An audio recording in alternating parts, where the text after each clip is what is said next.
ஸ்டாலின் வழங்கும் மகளிர் உரிமை தொகை மாதந்தோறும் கிடைப்பதற்கு பாரத பிரதமர் மோடிதான் காரணம் என கூறியுள்ள பாஜக முன்னாள் தலைவர் தமிழிசை சவுந்தரராஜன் 5 முறை தமிழகத்தை ஆண்ட திமுகவால் எய்ம்ஸ் மாதிரி ஒரே ஒரு மருத்துவமனை கட்ட முடிந்ததா என சரமாரியாக வினா தொடுத்துள்ளார்.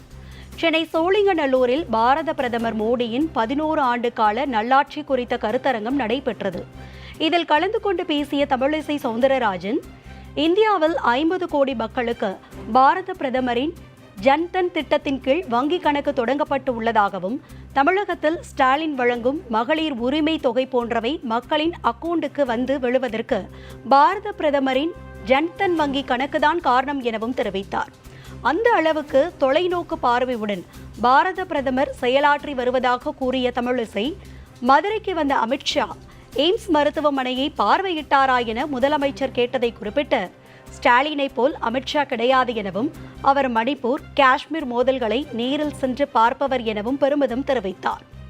எய்ம்ஸ் மருத்துவமனை கொண்டு வருவோம் என பாஜக அறிவித்ததால்தான் உதயநிதியால் செங்கல் கூட காண்பிக்க முடிந்ததாகவும், திமுக ஆட்சி காலத்தில் ஒரு செங்கலை கூட காண்பிக்க முடியவில்லை எனவும் கூறிய தமிழிசை, 5 முறை தமிழகத்தை ஆட்சி செய்த திமுக அரசால் எய்ம்ஸ் மாதிரி ஒரே ஒரு மருத்துவமனை கட்ட முடிந்ததா என சரமாரியாக வினா தொடுத்துள்ளார். பேனா வைக்கிற மாதிரியா எய்ம்ஸ் இல்ல, அடிப்படை கட்டமைப்போடு வரக்கூடிய ஒரு கட்டடம். ஆனா நான் 5 முறை ஆட்சியில் இருந்திருக்கிறீங்க, எய்ம்ஸ் மாதிரி ஒரு மருத்துவமனை கட்டி இருக்கிறீங்களா? நீங்க 20 ஆண்டுகளுக்கு மேலாக மத்திய ஆட்சியில் பங்கெடுத்துக் கொண்டீர்கள். தமிழகத்துக்கு எய்ம்ஸ் வரணும்னு நினைச்சீங்களா?